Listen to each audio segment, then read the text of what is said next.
What's up, guys? Today it's your favorite furfag here, and let's talk about the lack of evolution, or evolution if you're a British cunt or Australian cunt. But the evolution of Counter-Strike over the past, I would say, 5 years. Where, if we compare it to other games like Battlefield 4, Battlefield 1, that's been out for around one, I think we're gonna hit the 1 year mark in November. So not gonna use it for full comparison, but you get the point. I'm just going to use some other games as references to the amount of change in Counter-Strike over time.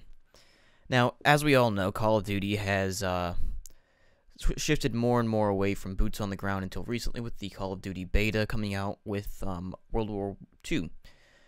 EA did World War I last year, and I think Call of Duty is trying to get their audience back because the audience has been screaming, let's get boots on the ground again. But Counter-Strike has kind of been stagnant. We've seen a significant lack of updates over the past 2 years in Counter-Strike, along with operations, with the last operation being over a year from its predecessor, Operation Bloodhound, I believe. Or Wildfire, Bloodhound, and then whatever. You get the point.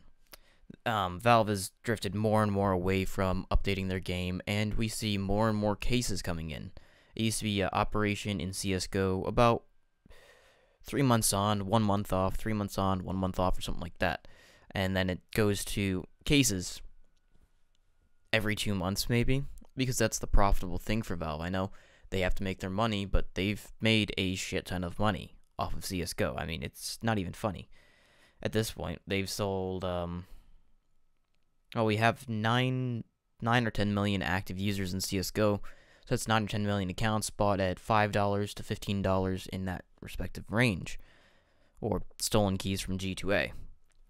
But regardless, I think that Valve has definitely lost their motivation for CSGO, and they're just trying to milk the honeypot until it finally dies off and they can kind of go back to the stance that we don't make games. We provide a platform for developers to upload their games to, and a efficient way to update them and find a strong community. That's really all that CSGO has become. If we compare this to Battlefield 4, that if you ever played Battlefield 4 at launch, that game was horrible at launch. It had a lot of bugs, it had bad netcode, hit reg, and everything.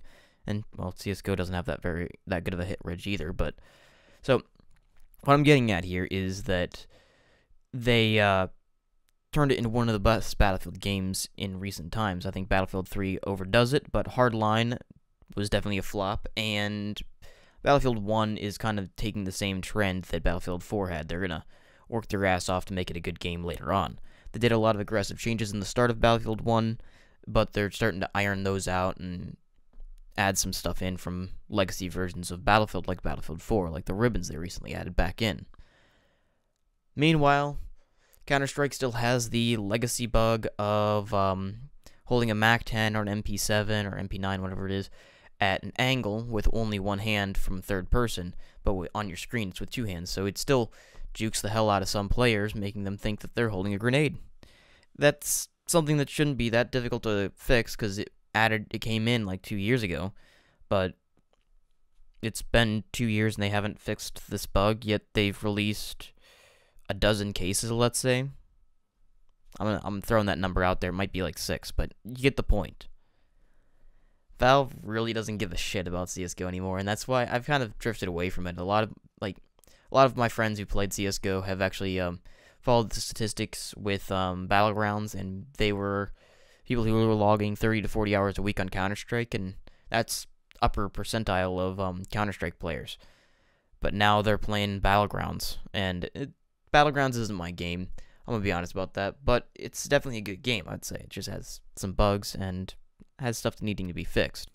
But if we look at how the trend of Battlegrounds has started to surpass CSGO with its player base already, and it's not even been out for a year now, with them passing CSGO and Dota 2 at some times on the Steam leaderboards of most played games with active players and all that, we're looking at a game that's less than a year old passing Dota that's held the throne for 2 to 4 years or something like that. It's actually surprising to see something that drastic, and it popped up because the developers are working their ass off to make a damn good game.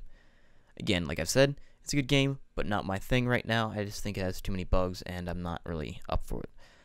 But in the end, we see these games get dethroned because there's a lack of attention. The developers realize there's other easier ways to make money. That's why microtransactions are becoming a bigger and bigger thing in the gaming industry.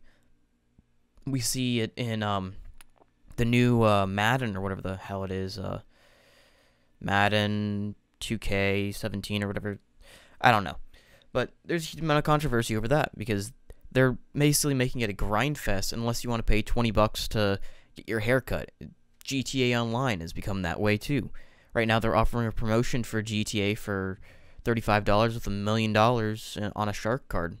That's kind of obnoxious because what a lot of people are saying is that that's become a grind fest too. It's becoming, the gaming industry is becoming a grind fest, or you can shortcut it. It's becoming pay to win.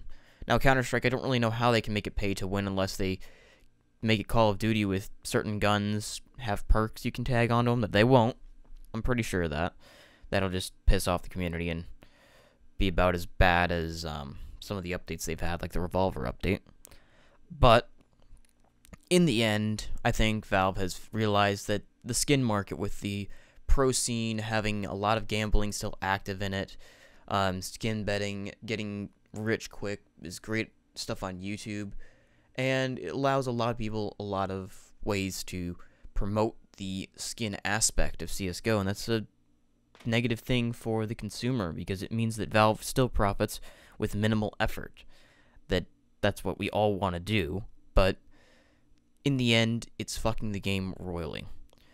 I think that CSGO really needs to be hit with something to get their head out of their ass and really fix a lot of these bugs because they're seeing a lot more of their player base dip very rapidly, and I'm sure that with this kind of dip, the pro scene's going to start to suffer with viewership at majors, minors, LANs, online tournaments, support for pro teams. They're just going to go to other games to find stuff to do and support. But with this trend, I think it's going to be kind of the death to CSGO because we've been having rumors of CSGO getting updated to Source 2 for 3 years now, I think. I've been involved actively in the CSGO community for 8,000 hours over the past few years, and it's definitely a good game, but at its point, it's kind of hit its peak with Battlegrounds taking its throne now, due to the fact that the developers really don't give a shit about it. So I've kind of switched to other games now, and probably going to switch up my content. I'm going to be getting a motorcycle soon, so I'll probably do some content on that. Not really sure what I'll do, but I'm not going to be a moto vlogging guy like everyone and their dog. I'll figure out maybe some tutorials on how to ride as a new rider or something, what I learn as I continue to ride and all that. Anyway, guys, if you enjoyed this video, please drop a like, and if you want to see more absolutely terrible content uploaded by yours truly, please drop a sub down below. Remember, I upload like once a month or something like that, so don't expect anything special. Yeah, that's my channel. Hope you guys enjoyed. Peace, peace.